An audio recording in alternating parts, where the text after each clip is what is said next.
Hello, everybody, and welcome to our webinar of today, a new month, a new webinar from Redby. Today, we will be talking about mastering data integrity and everything that comes along in regulated industries when we want to make the jump to cloud.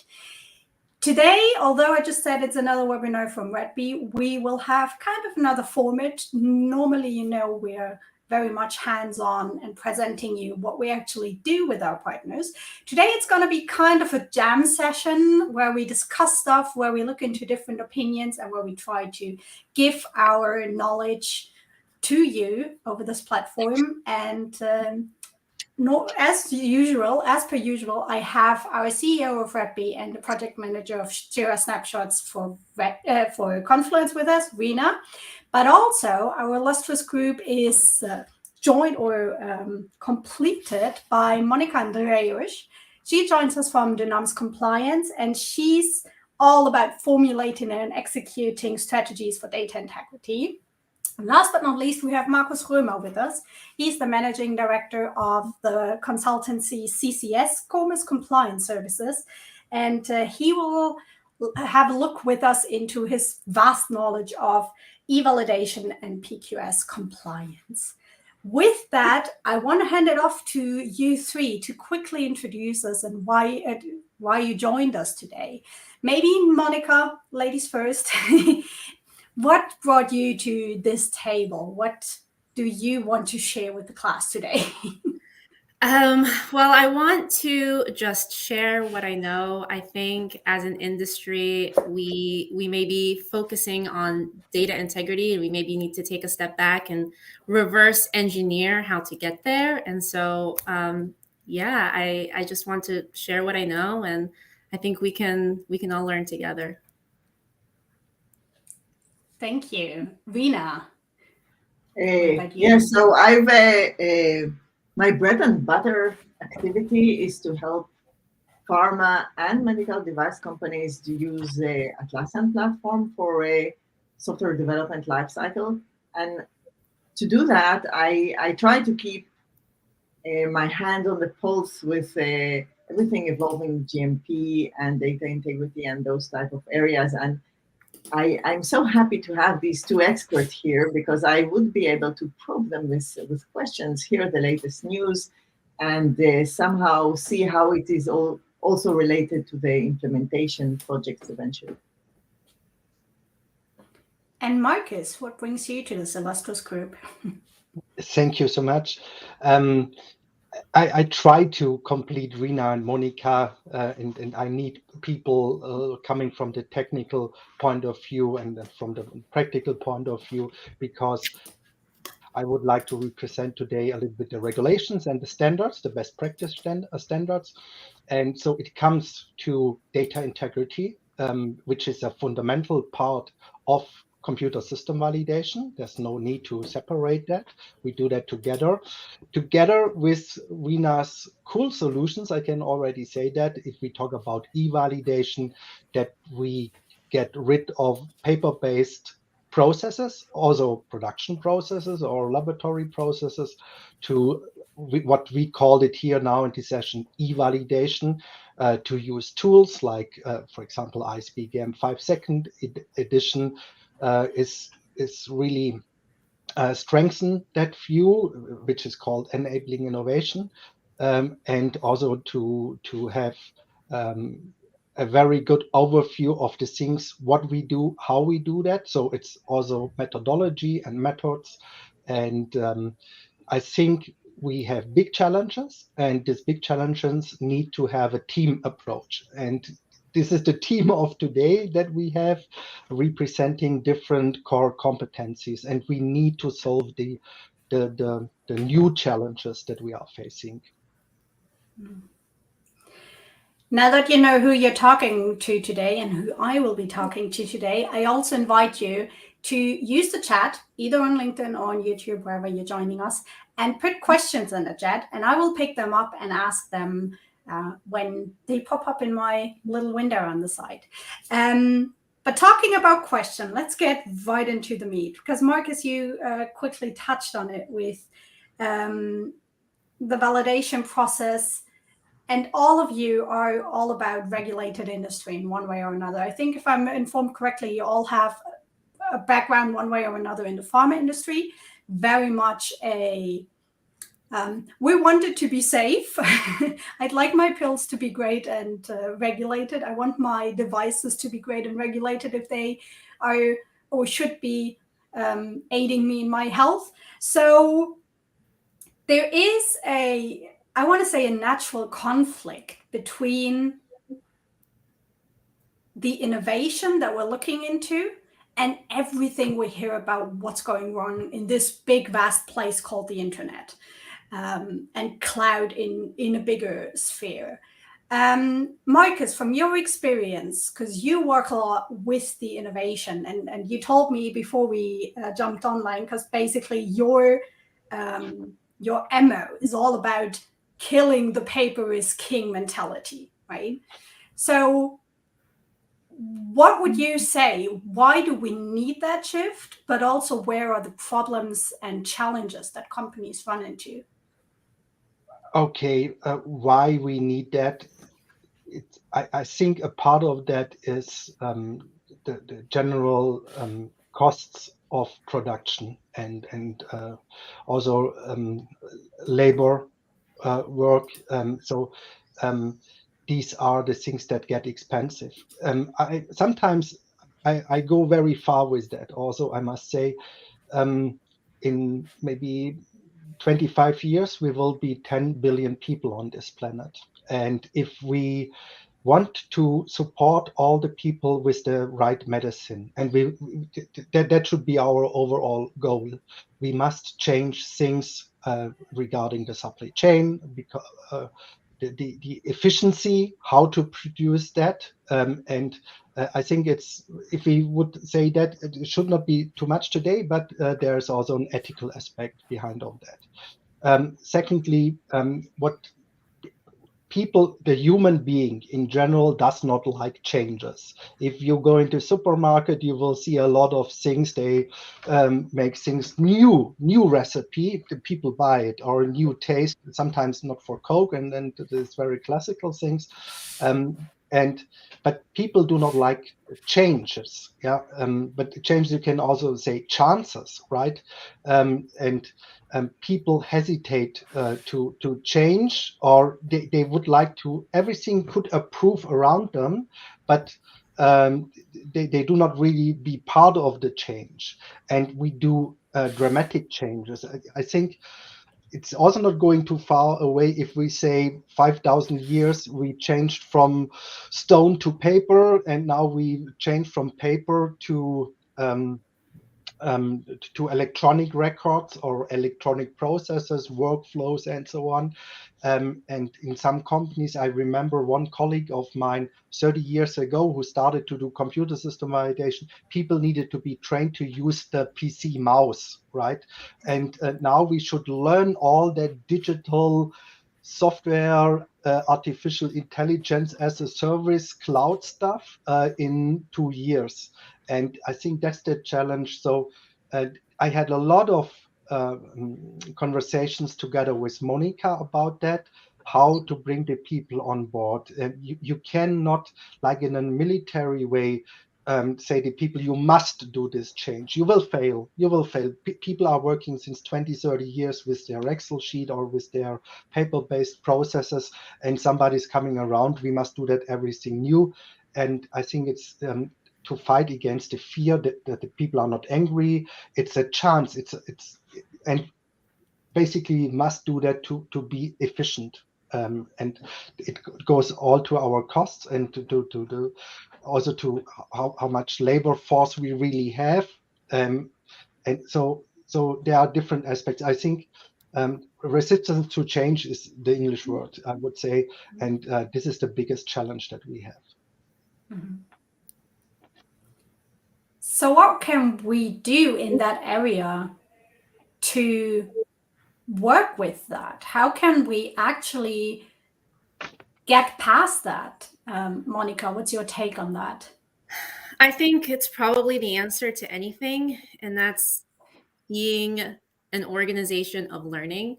I think there needs to be a sort of like organizational agility and this curiosity of, how can we make this better? What can we do? What can we learn? We can't be afraid of making changes, and we can't be afraid to do things differently, because this is what we know, and this is, what passed inspection last time, and we must stick to this. We need to have confidence in our critical thinking ability. We need to assess risks, and we need to learn, and we need to keep up, because if we're not keeping up, then we're setting ourselves back. If you use the example of, the production equipment or anything that you have right now, it's getting outdated by the minute. There's hardware and software obsolescence. The vendors are not going to maintain it for you forever. So we need to get ahead of that. We need to put our monitoring in place. We need to see, what's out there. What can we be proactive about and bring into our organization, and take our time with it. It doesn't need to be rushed, because again, you're being proactive. You're taking your time, you're learning. And you're slowly going to bring that in and implement it and then move. I think that's one of the biggest challenges we have right now is things are being outdated, hardware is being outdated, the software is being outdated, things are running on Windows 98, and then we just keep it until, whoops, now production is down. What are we going to do? Oh, go find this, go find that, get the system. Doesn't matter. It can be here the quickest. We can't do that. We have to be proactive. We have to put our monitoring in place and see, what's near its life, what's near the end of life, and what's out there. What can we do? Like I said, we're used to our old things. So it's like we're used to having a bike, or we're used to having a horse and buggy. What are they selling right now? Cars, airplanes, motorcycles. We have a budget, and the airplane can be here tomorrow. Wait, guys, we gotta prepare for this. Is our organization set up? Is our infrastructure set up for an airplane? Are we trained? Are we comfortable? Most of the time we're not comfortable, but we have an airplane because our system is broken. We just have to use it. And this is kind of when things fall apart, right? The risks are not properly assessed and the infrastructure isn't there. So we have to be more proactive. We have to have a learning mindset, I think. Both of you touched on an interesting point, because on the one hand, as you said, like, people still run on an old system. They run on Windows 98. And they pay good money to still run on Windows 98, right? A lot of hospitals still paying a lot of money to Microsoft to keep up the security, for example. At the same time, as you said, the obsolescence of those systems is faster and faster and faster. So how do we install that trust in people that the move to cloud is actually a good one, and that they don't have to reinvent the wheel in a year or two? Is this me? I'm sorry. Yes, go for it. I will be happy to follow up. Yes, go for it. Okay. So like I said, we need to bring it in early. We need to practice. We need to fish around. They would say, oh, here comes Monika trying to break our systems. Best time to break the system is before you buy it, right? Just get your hands in there, click around, see what you can do. One time there was a software that let users backspace. Now, if you look at the protocol, or if you look at the manual, it says enter, value 66 and click here. I did not click out. I stayed in there. I was like, oh, I put in 66. What if I made a mistake and I meant 67 and I backspace, and that wasn't captured anywhere, right? So if we're proactive and we're spending our time and getting to know the system intimately down to its pieces, we will not be scared when it's time to go live. We will know every single thing about it. We know how to control it. We have the controls in place. And your organization also, if you have good data governance, the people within your organization, they understand why we don't share passwords. Why do we check the audit trails? What are we checking the audit trails for? I mean, we're not just seeing if there's an audit trail. We have to look in and read and see what's going on, if there's anything suspicious or if it's normal.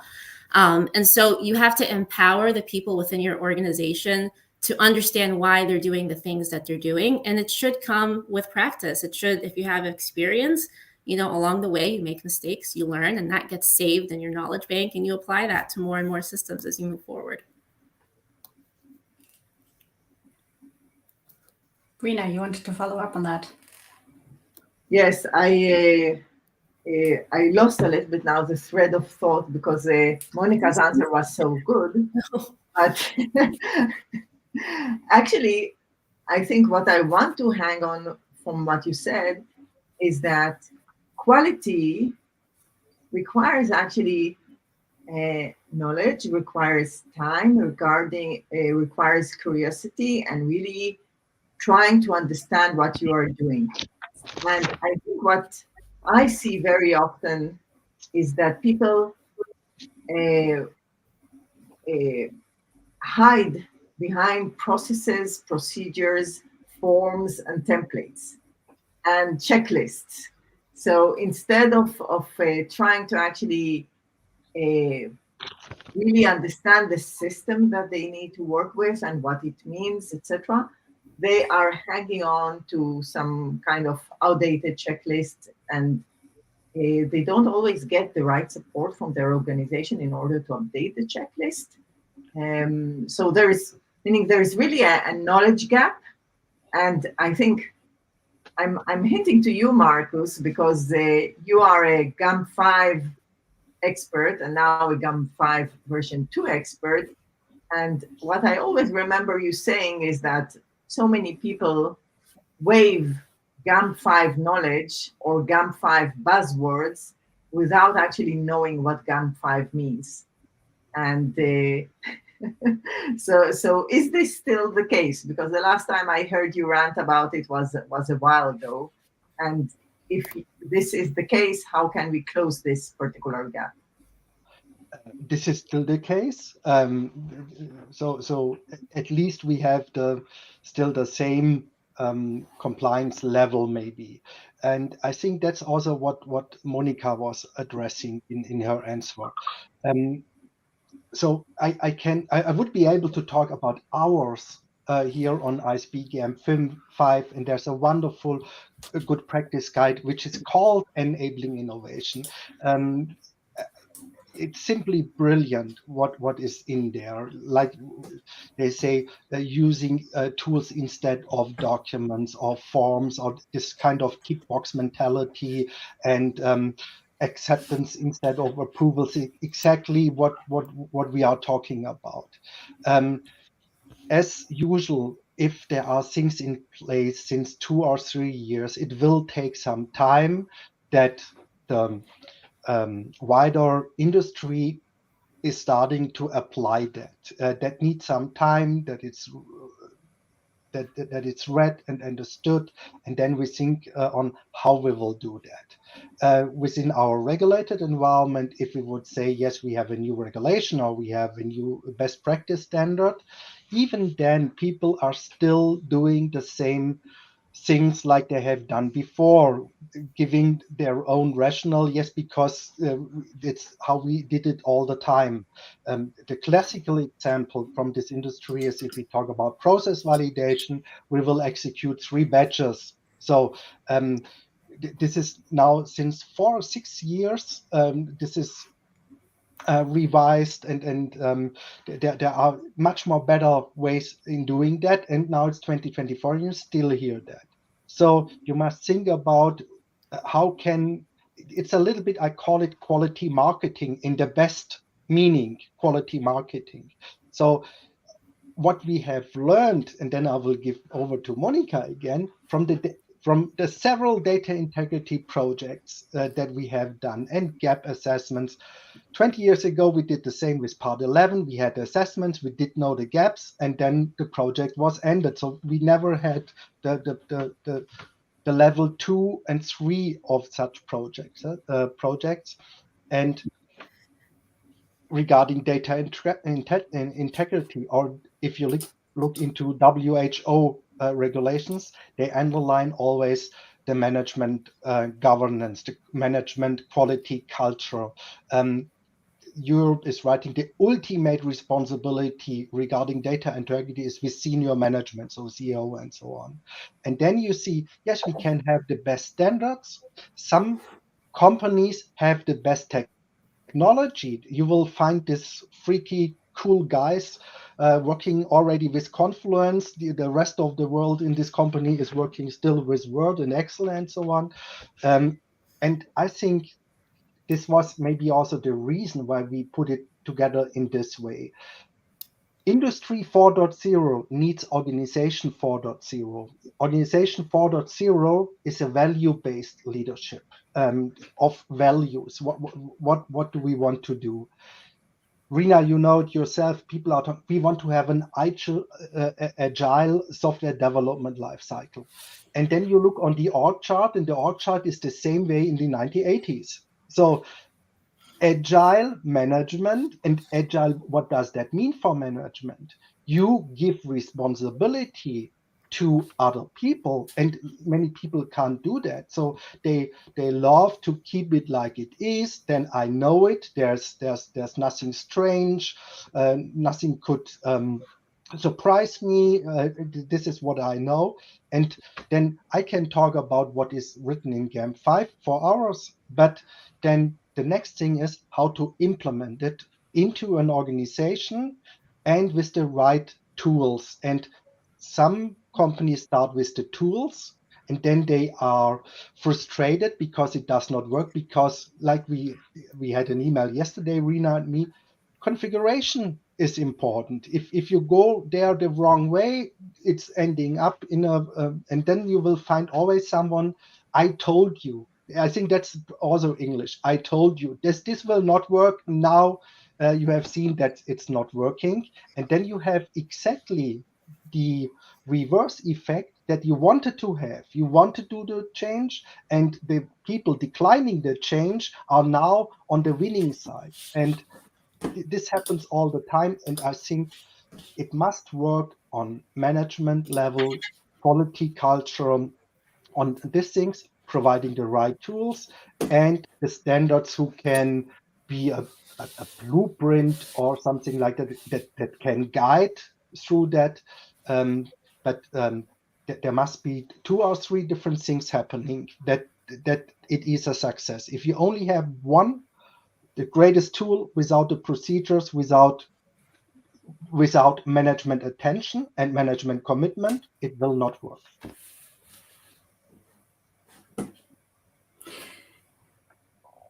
So what popped into my head while you were talking right now, especially if you're looking in the medical industry, pharma industry, we do have an organization. Let's take the US. Let's take the FDA. Yeah, that we have to present our product, our documentation, and they will then sign off on this. And let's say government agencies aren't necessarily known for being the first in line for any kind of innovation. At the same time, we as in the private industry are trying to bring people to work more efficient, more cost efficient, more geared towards how their team is working. Agile is one example of that. So what are your tips to bridging that gap? Because in the end, it all comes down to we develop a product and we have to present it to an agency who then has to sign off on this. So how do you bridge that gap? Rina, maybe. I think, first of all, you hit the problem on the nail, because very often this is the excuse for not innovating in terms of your quality system, because very often the quality and the regulatory team itself, they will block innovation because they will want to play it safe against the agencies. So in all organizations where I have seen innovation on that level happen, it was because the QIRA team in an organization was brave enough to take risks. That's my take on that. And for them to take risk, they needed what Markus was mentioning, the endorsement of the senior management, the expectation of senior management to take those type of risks. And the second thing that they really needed is what Monika mentioned, is to know exactly what is needed. And a lot of quality assurance and regulatory assurance teams rely on habits rather than actual knowledge of the regulatory requirement and being very up to date with the state of the art, etc. That's my take on that. But Monika and Markus, Monika, maybe you want to add to that. What's your aspect on that? I think that's perfect. I'd like to add that the risks that they're taking, they should be fully understood and fully mitigated, and they should have the confidence of their teams. Like, are their teams confident? Do they understand? Or are they feeling a little worried? Maybe the timelines aren't right. And I also suggest just start simple. Unless you're a startup, recommend having very good digital hygiene from the beginning, so that it's a snowball effect. If you have good digital hygiene, it'll grow with you. If you start off small and everything is, ad hoc and quick and multiple hats, and things start to get out of control really quickly. So it depends on the confidence of your teams and how they're presenting that to you. And if they're not confident, then we should figure out why. Do we not have the knowledge on the team? Do we not understand our systems? And then, start from there and then build up. I think, having the support of senior management is crucial, but also having the support there after you make the decision to actually carry this through successfully to execution is also crucial. I don't know. What do you think, Markus? Yes, that's perfectly right. And I love the question of Saskia because exactly a business is operated well. And finally, we want to have from any agency, the US FDA or in Europe, we want to have a GMP license, or we go through a GCP inspection or whatever, or in the medical device industry, we have an MDSAP audit and so on. Okay, and but the inspections are inspections; they are not assessments. And I know some inspectors, and for example, if I look on things that we have done not a long time ago, for example, audit trail reviews, and I met one German inspector, and I was saying he was in an inspection situation, and they presented them 4,000 pages of review protocols filled out in handwriting and so on, and he was saying, within an inspection, the compliance is checked. So if you comply with the regulations, it does not say that you have hit the nail on the head. You can spend thousands of pages. You can get 40 people in reviewing data and so on. And the inspector will not judge if you have done it efficient or right. It could be that you have invested $1 million, euros, and whatever, and accidentally you have done the right thing because you have done so much. And I know it from an inspector saying, I'm wondering how much money the people spend for some of these things, and even they do not generate any added value for the company itself. They just want to satisfy, or they think there's an expectation level and they want to satisfy the inspector. I have that sometimes, that people or customers are saying, hey, we were successfully going through the US FDA inspection, and we did that, this and that. And I said, okay, but how much money did we spend for things that are totally useless? But an inspector will not tell it to you because it's not his job. If he finds a non-conformance or non-compliance, he will write an observation, form 483 and so on. For sure, this will happen. But I think beside of inspections, I think one of the key areas should be also to do assessments, internal audits. This is something that we are still not good enough. But again, Saskia, I fully agree with you. The people just see, okay, in 2 years we have the inspection again, we do this and that and that. Sometimes we might question ourselves if we put the right efforts on the right thing. Especially, sometimes I hear we do it on a risk-based approach, but I see no, it's OOT, over the top approach. Yes, it is successfully at the end, but what have we paid for it? A lot of money for it, maybe. Exactly. A lot of times organizations measure the RAQA based on the number of conformities at the end of the inspection, but not regarding the cost of how much did it cost to arrive to this number.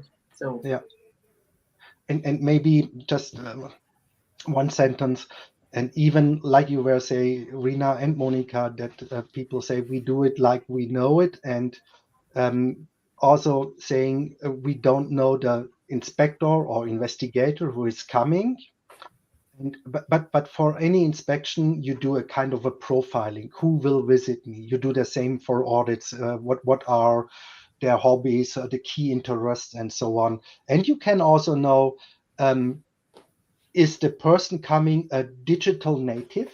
Can we show to a person e-validation to run the inspection on a projector, on a screen, to say, look, here are the sprints and here's release management?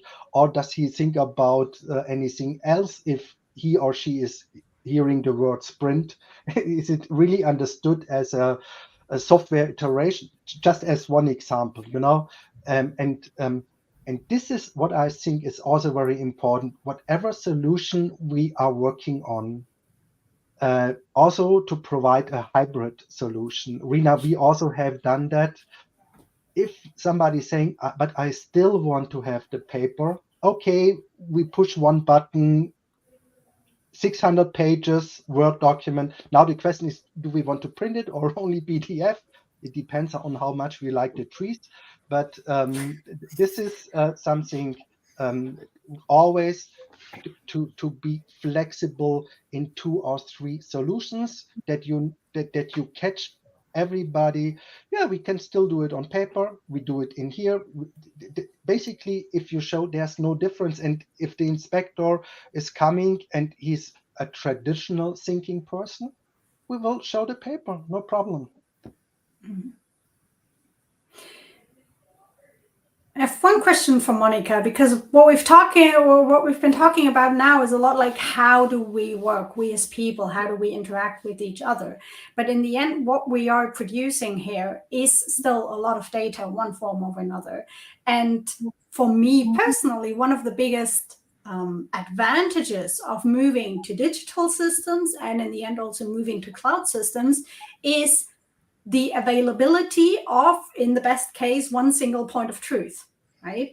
So how do we make sure that we're not just, like typical examples, scanning all the documents that we have, and then we have V1, V2, V3, and nobody knows, V3.1 maybe even, and nobody knows what is the actual document that we're working? How much is kind of like data hygiene important when we start the shift? How do we make sure that actually works well? Right at the beginning, you don't want to do anything until you understand are in agreement with the whole team what the process is going to look like. It's things, like I said, can get out of hand if your system is not adequately controlled. We all know we do things differently. I do things differently than the next person sitting next to me. If there are so many things allowed within the system, you can guarantee the way that I do, if I generate this document or I upload this document or whatever, the metadata would probably be different than someone else who is sitting next to me. So we have to control the configuration. We have to understand the configuration. And there's also a knowledge management behind setting up these systems, behind, why is this turned on and why is this turned off? And when this turns on, this has to be off, and that's like they go together. That needs to be documented. I always, put an extra column in, and while we're doing it with the vendor, the consultant, or whoever, I'm writing everything down. If this turns on, then this must turn off. And, that way it's not lost. There's so many pieces of metadata about systems and how the systems are set up that just get lost with people if they leave the team, if they leave the company. That needs to be managed. You do not want to be in a situation where the team member who set everything up for you did it in such a way that was, a workaround for the infrastructure because the infrastructure wasn't there. And then that person is now gone. And now there's so many problems, and you have to spend so much time and so many resources and so many fires to put out, because now you have to re-understand, and you might not even be understanding it correctly. your interpretation of what's going on might not even be accurate. That's just my take on things. Good digital hygiene in the beginning. Start simple. I don't recommend, these SaaS systems and everything like that. They offer you the world. They're like, we can do anything you can think of, right? We don't want to do that. We want to start simple. We want to get mastery on a simple system, and then slowly, and obviously in the sandbox or in the development or whatever, start to understand what happens if you change this. Do we like it? Get the users in there. Do they like it? Is this something that we could put into the workflow, or is it going to cause too much variance, and the data is going to get out of control? We don't know how to review that. And there's too many things that can happen. So definitely start simple, get it into control, under control, and document everything of why you're doing what you're doing. What do you think, Rina? I think it's exactly that. And it's so nice that you express it in that way, that is actually just a good common sense practice, even if you are not in pharmaceutical. So with Jira, for example, it's exactly correct that you can make Jira dance and whistle. Yes, the sky is the limit. But if you don't control the configuration and you don't know what you have put there, the organization quickly goes into spiral of people not knowing exactly how the system behaves, why the process behaves in that way or the other, although it looked very logical when it was first defined. So keep it simple and keep the configuration basic, and not try at the first iteration automate everything. Automation is now a big word, and everybody wants everything to be automatic. We don't want manual work. We want the system to know exactly when we need to move something, etc. Be careful of those type of aspirations. Just when you start going, yes, any automation needs to have a very good reason to put in place. We have a question in the chat that picks that up and actually hands it over to Markus, because the person in the chat is writing, being able to do anything is not found in the CFR, ICH, or GAMP. Define the need, address the need. Everything else is just bells and whistles. From your GAMP hat position, what's your take on that?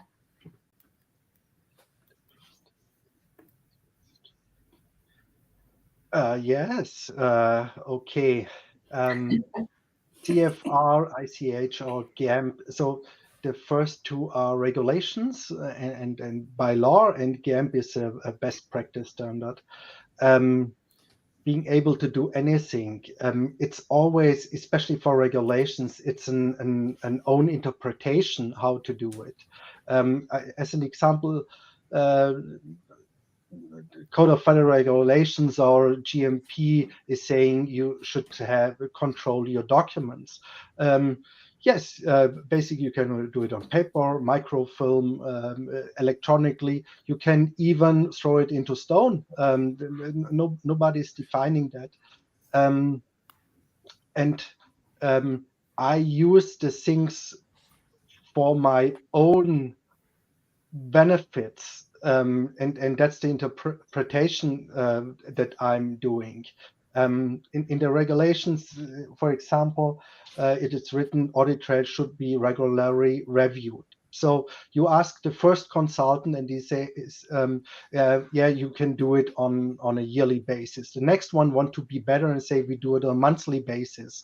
The next one is saying on a weekly, daily, hourly basis. Yeah. So none of them is fully correct, but nobody is also wrong. So yes, managing regulations, a lot of companies have the biggest problems with that, to define their own compliance map, to say, to do their interpretation of regulations. And that's the other risk, that people listen to what was said in an event, what is written down in a LinkedIn thing, and then they believe, for example, Jira is the tool for everything, plug and play, standard configuration, and it works. That's not happening with compliance issues, with compliance topics. That's not happening with the tools. That's not happening in changing the organization with, I call it a soft power strategy to say, yeah, we must get there. Yeah. A nice comment or nice question. Even on the other side, if I meet people and say, okay, how do you do the validation? They say, we do it according GAMP 5. I say, okay, GAMP 5 itself has 400 pages, references to 100 other guidelines, ISO standards, most of them, some of them with 20,000 pages. And GAMP 5 has then also 17 good practice guides, all again with 200-300 pages. So saying I do it according GAMP, it's like you would say I'm doing that under the blue heaven. That's right, but it's very generic, right? Yes.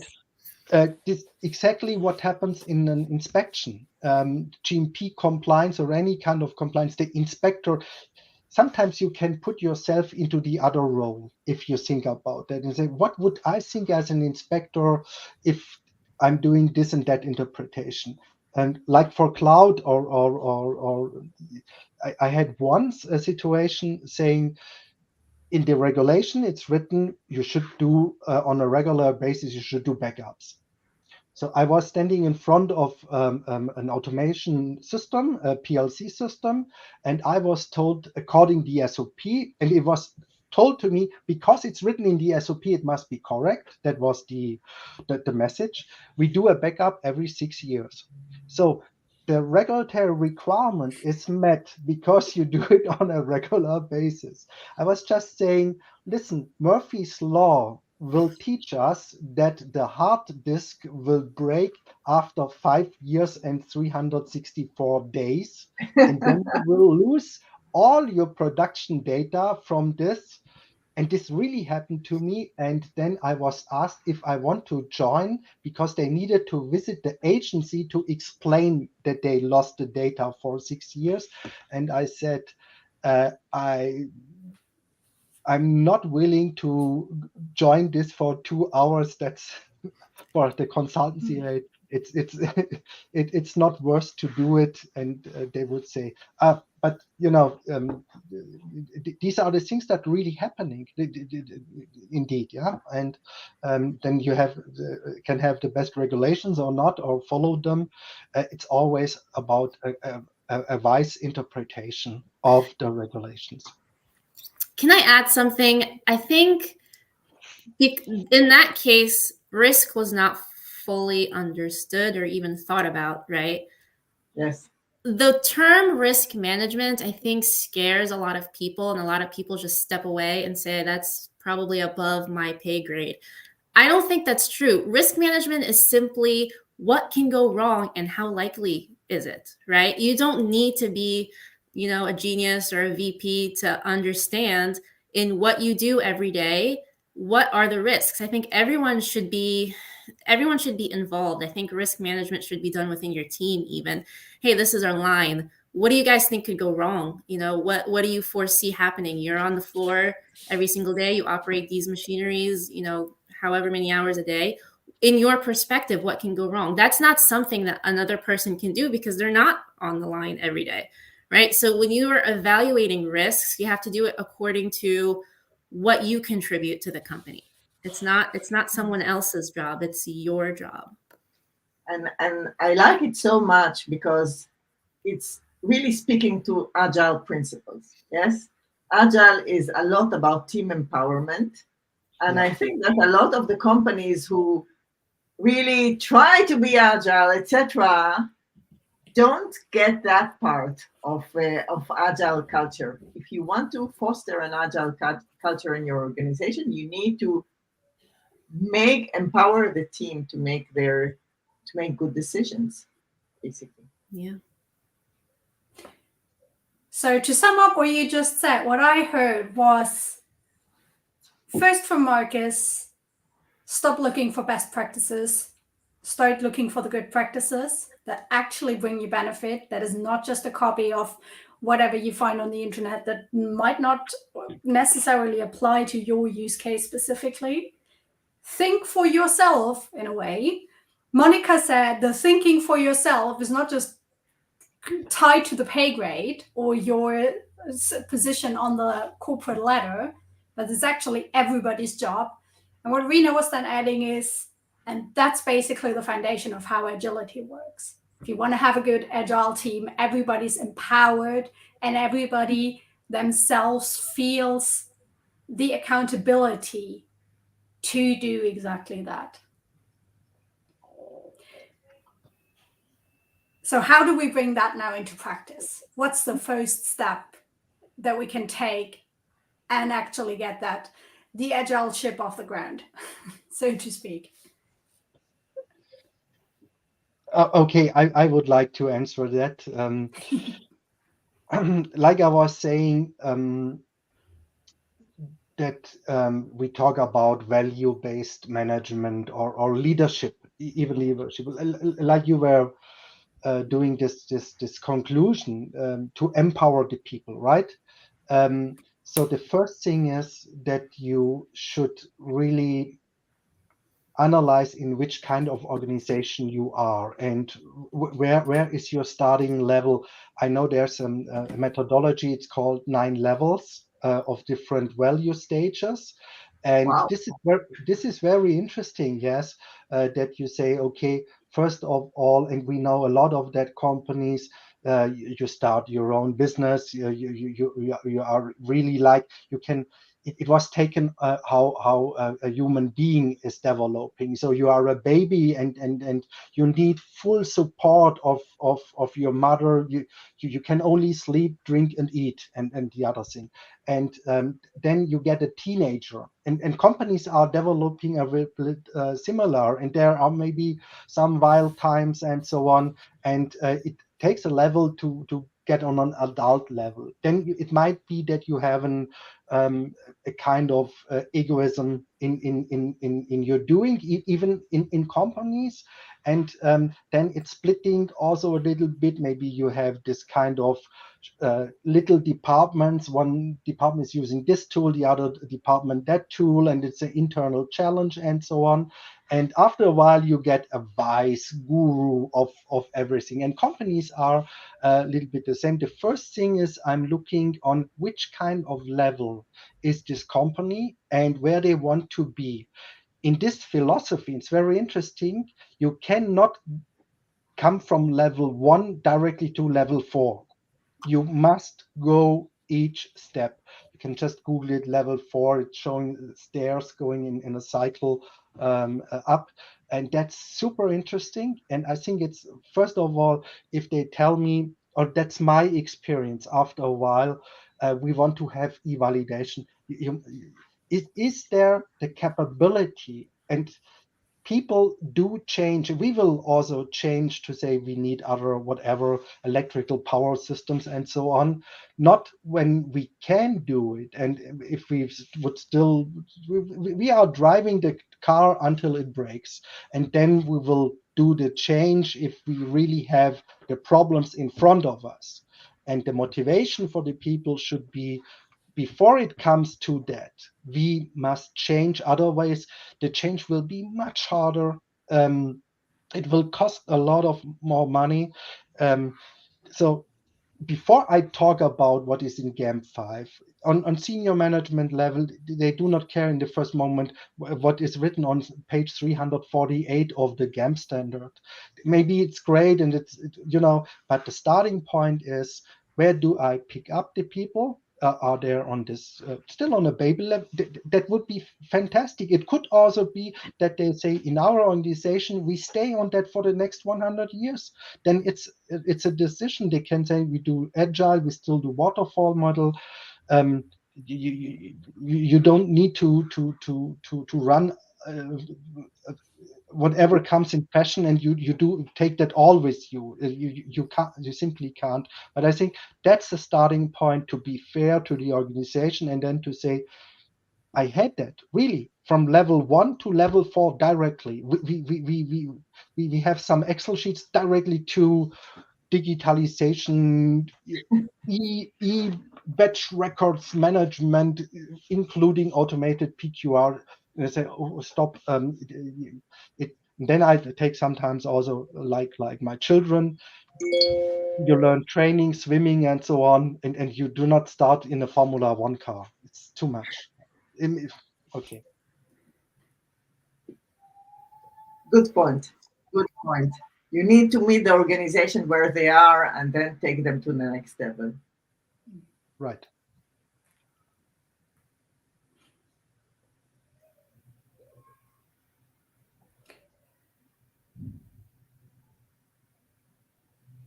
Monika, given what we have heard for the last 45 minutes, there was a lot of ranting and a lot of, okay, can we please stop talking about this and putting this forward as a reason? So there's obviously still a lot of work to do. But what makes you actually positive or forward-looking into the future? Because it already goes very well. There's already a good piece of thought, or maybe a standard that has improved or that has implemented itself. What makes you positive about the shift? I think we're headed in a good direction, and I'm excited because we're all getting on here to talk to each other, right? We're all sharing our ideas, and I think we can take that into our organizations and into our teams. There's a lot of hypotheticals. Oh, we should do this, we should do this, infrastructure this, and data review that. This doesn't mean anything without the relationships that you build within your team and within your company. And I think emotional intelligence is so important, because nothing will get done if you don't have that relationship. If everyone's just working in silos, and I think that's one of the big problems is like, oh, we get a ton of IT experts here and a ton of OT experts here and QC experts there. But in order to make things flow, and data integrity, obviously not within a department or not within a system, it's within the entire organization. You're going to do your data mapping. In order for everything to flow successfully, we got to get ourselves out there and have organic relationships. Be curious. You have to be very curious about the person. What do they do? How do they like to go about their day in the lab, or how do they like to go about their day in the engineering world down on the production floor? We have to be curious, and we have to build those relationships, and then the knowledge transfer will just come naturally. Oh, that's what you're doing with the PLC. Oh, that's interesting. What we do in here is, this and that. And so that's, I think, what's exciting, is that this is all built on relationships, on culture. And if I could just add 2 cents on the culture, because I think that's such a big word these days. And I don't think I have all of the answers, but as a person who kind of grew up between 2 cultures, because my parents are from somewhere and I was born in another country, and the culture I was surrounded with, I didn't learn the culture because I read a book or because someone gave me an SOP or there's a poster on the wall. Culture is behavior, right? What are people what are they doing? And then you look and then you assimilate. Oh, in order for me to fit in, I have to act like they act. And so when you're assessing the culture of your organization and you want to make sure it matches that SOP or that motto or whatever, the behaviors that you see around you, is that reflective, or does senior management need to recalibrate and drive it in whichever direction it needs to go? And when those behaviors do match the SOP, that's the culture and that's the relationships. And that's when everyone can add to the continuous improvement, because there's no one area that's going to improve the entire company. It's every area that needs to improve, and they need to do it together with that thin thread that runs throughout the organization. What do you guys think? That was liquid gold what you were saying. Very simple. Well, just end on a high note and just say thanks. No. Yeah. It is this kind of flexibility, and I know what was also Rina saying. People believe in a procedure and in their SOPs and their forms, and it's so important what is happening around of that, and even sometimes to be fair enough and to say I need to recalibrate myself also. Is it still okay what I'm doing, this kind of positive feedback? And sometimes I have the feeling that we live in a fast society with a lot of information. We swipe to the next and so on. And it is required to do it in a team approach, and that people understand that this is exactly the point. If you meet a consultant, Monika, and like you were saying, I know everything. If you find someone who is saying that, it's simply not true, and not everybody has skills to do everything. I started with that topic with e-validation with Rina 7-8 years ago, or 9, and I did something in Confluence. At a certain point, I must say, I'm still a beginner. I need the experts for doing that. Maybe I will talk sometimes to a management. I reach the person, or I don't. Then I need someone else, maybe with coming from another area, talking a different dialect or something like this. Even little things will trigger a positive change. I like that cultural story that you told, and it's exactly the same for all of us. And that was very important. And then again, you can say great tools. It's all little, because I'm from Ravensburg, it's all little puzzle parts, and we must bring them together. Monika, Ravensburg is very famous for the puzzle games here. Okay. This has been a lot of information. Monika, Markus, you already shared what's your first step. Rina, let me ask you before we wrap it up. What did you take away from this? What's your take on all this, and how can you, as more of like from the software side, contribute to what we just shared, to the whole culture discussion? I think it's so important in the projects that I do. The most important factor that will determine if a project succeeds or fail is the culture we manage to build within our team.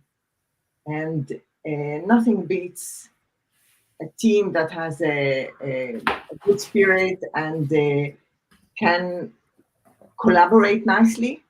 Of course, I'm working with Atlassian. Atlassian made it their whole logo and credo and what have you to promote teamwork in the whole enterprise area, not specifically in pharma. But in pharma, where I typically work, this is so true. So I salute Monika and Markus. And I think we have a comment that sums that up perfectly. As I said, culture eats strategy for breakfast. That is a good summary. Nice. And if you work on your culture, the rest will follow. If you work on the right mindset. Thanks, Max, for giving it. It's nice. So true. Yes. Mm-hmm. Wow, this has been a lot of input, a lot of information, a lot of great things that we shared, a lot of great insights that you three shared. It's been a blast. It's been a blessing. Thank you very much, the three of you, for sharing all of your wisdom with me and us here. For today, this webinar will end now, but we already have a lot of them lined up to follow. So if you want to join in for other conversations that Rina and I will be having with other guests and other companies, follow us on LinkedIn, subscribe to the YouTube channel wherever you watch us and wherever you want to follow us. And then you'll be invited to join us for the next great conversation. But for now, let me thank you again, Rina, Markus, Monika. I want just to promise everybody who put comment, even if we didn't take it now, we will, I'm sure Markus, Monika, and myself, Saskia, will follow up on the channels. Exactly. Right.